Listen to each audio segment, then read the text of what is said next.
Beginilah kondisi kerusakan jalan penghubung antar Kabupaten Pali dan Kabupaten Muara Enim yang semakin rusak, yakni jalan amblas ke tepian Sungai Lematang yang berada di Desa Pandan, Kecamatan Tanah Abang. Kerusakan jalan yang berada di bantaran Sungai Lematang memang sudah rusak beberapa bulan terakhir. Namun untuk saat ini, sejak sepekan terakhir, kerusakan jalan semakin membesar, yakni sebagian bahu jalan semakin longsor ke arus Sungai Lematang.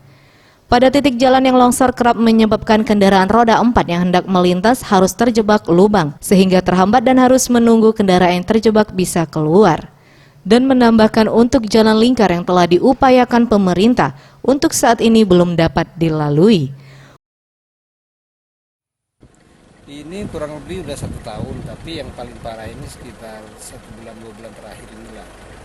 Dari pemerintah ada sudah diperbaikin, yang situ yang paling parah, tapi sampai saat ini kita mengharapkan untuk tindak lanjutnya, karena minta usahain di bawah Lebaran ini itu sudah Udah lama lah, setahun lah. Sudah setahun kan ya? Nah sejak ada ini? Ya. Kadang-kadang tuh ada. Nah, ini kan sampai longsor pula ini.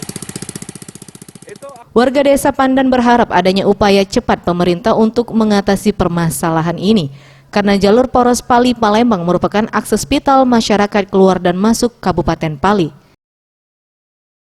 Tim Liputan Sriwijaya TV.